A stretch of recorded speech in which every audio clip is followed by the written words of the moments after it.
I think it's safe to say that we all had imaginary friends growing up at some point, but I can God honestly tell you, not like this fucking kid has.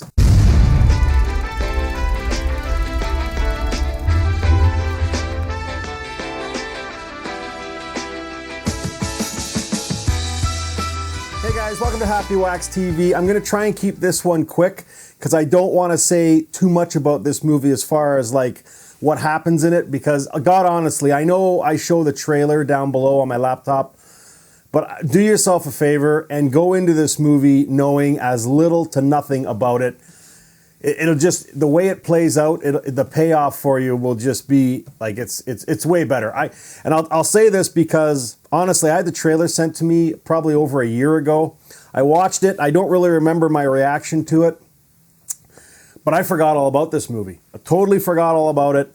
And then I had one of my subscribers in Germany email it to me yesterday and said, you know, can you please watch this if you haven't seen it already and talk about it? And I was like, Z, I kind of remember this movie. And so I looked it up and then I watched it today and I was like, holy fuck, this movie is good. I don't know how it's only, well, I do know, which I'll get into in a minute, but it's only got right now, it's only got a 5.3 on IMDb.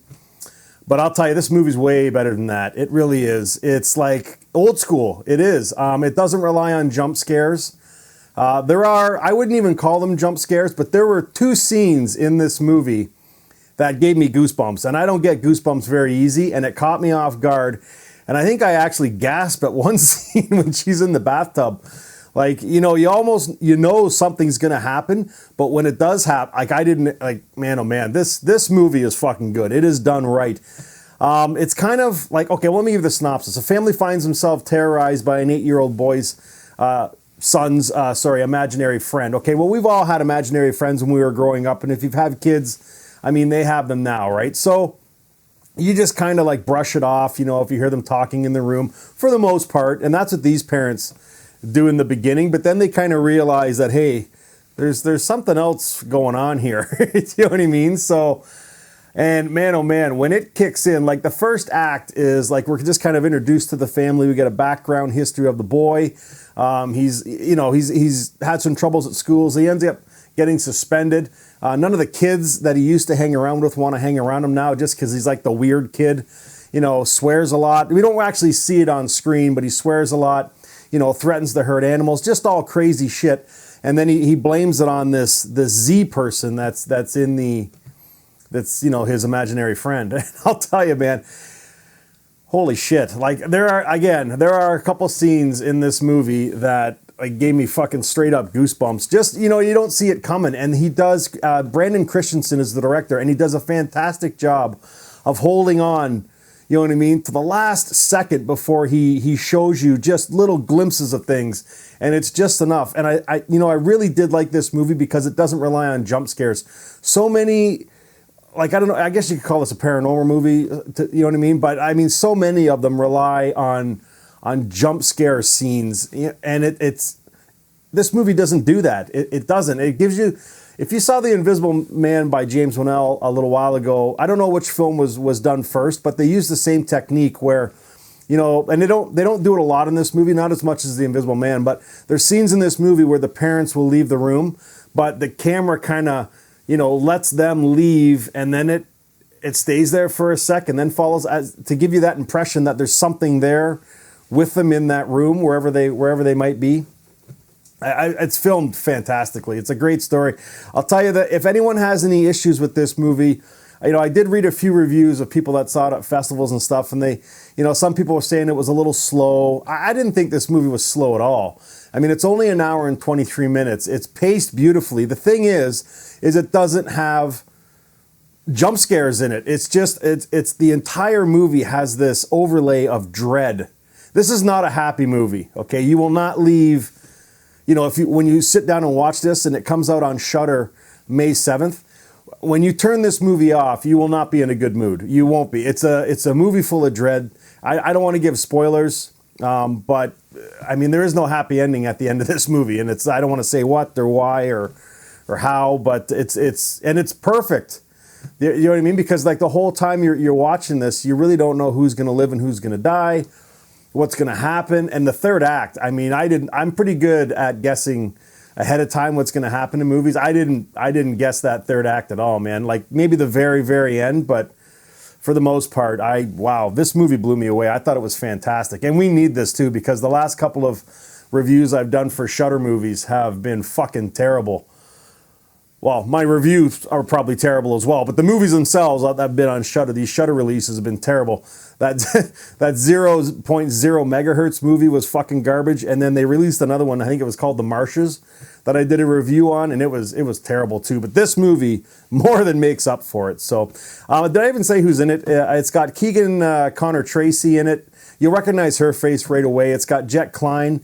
He's the little boy that played in the first Boy movie, Brahms the Boy. And then Sean Rogerson plays the dad. And then the big face, or the big name in here for me is Stephen McHattie. I fucking love that guy. He plays Dr. Seeger. Man, oh man. Like, he's fantastic. He's not in this movie a lot, but when he is, he's awesome on screen, man. I just showed Pontypool a couple days ago on a watch party on my Facebook page, which, by the way, if you take 3 seconds, it only costs 3 seconds, and it doesn't cost you, it's free, totally free. And I mean, just go to the description box. I got a link down there for Happywax TV on Facebook. Just click it, ask to be added to Happywax TV on my Facebook page. I will add you right away, because 3 or 4 times a week I show watch parties, and they mostly are classic old horror movies. So I just, you know what I mean? If you want to be a part of that, I mean, a lot of these movies don't come on TV or Netflix and stuff, and they're hard to find. So, I mean, if you want to sit down, you know, for an hour and a half, 2 hours, 3 or 4 times a week and watch. The great thing about watch parties is that, you know, you can't physically talk, but you can text or message throughout the movie, you know what I mean? So we can kind of communicate to each other and stuff like that about different scenes as we're all watching it together. It's just something fun to do, you know, while you're kind of stuck inside during this quarantine stuff that's going on. So, but it literally takes 2 seconds, and the link is in the description box. So, but anyways, back to this movie. I know I've been kind of vague on the things about it, but it's better. It's better if you don't really know anything going into this movie. I promise you, the way it plays out, it is old school. It doesn't rely on jump scares, which I fucking love.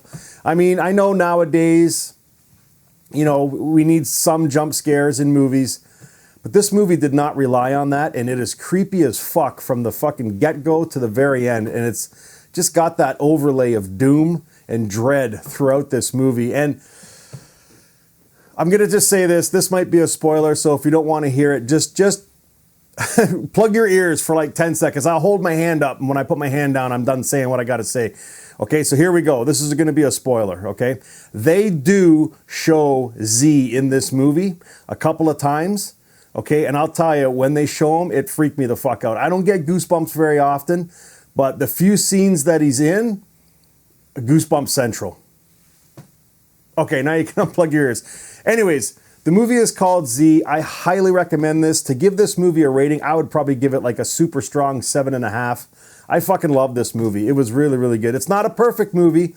I mean, it does have some stuff wrong with it, but man, oh man, on the most part, wow, it's fantastic. Anyways, okay, comes out May 7th on Shudder. If you haven't signed up for Shudder yet, make sure you do so. I think it's only like $4.99 a month, and you've got a plethora of fucking horror movies at your disposal. So anyways, Z, if you have seen it, although I don't know how you would have, but if you have seen it, let me know what you think of it. And if you haven't, go watch it on the 7th when it premieres on Shudder, and then come back here and let me know what you guys think. So, and yeah, until next time, stay scared.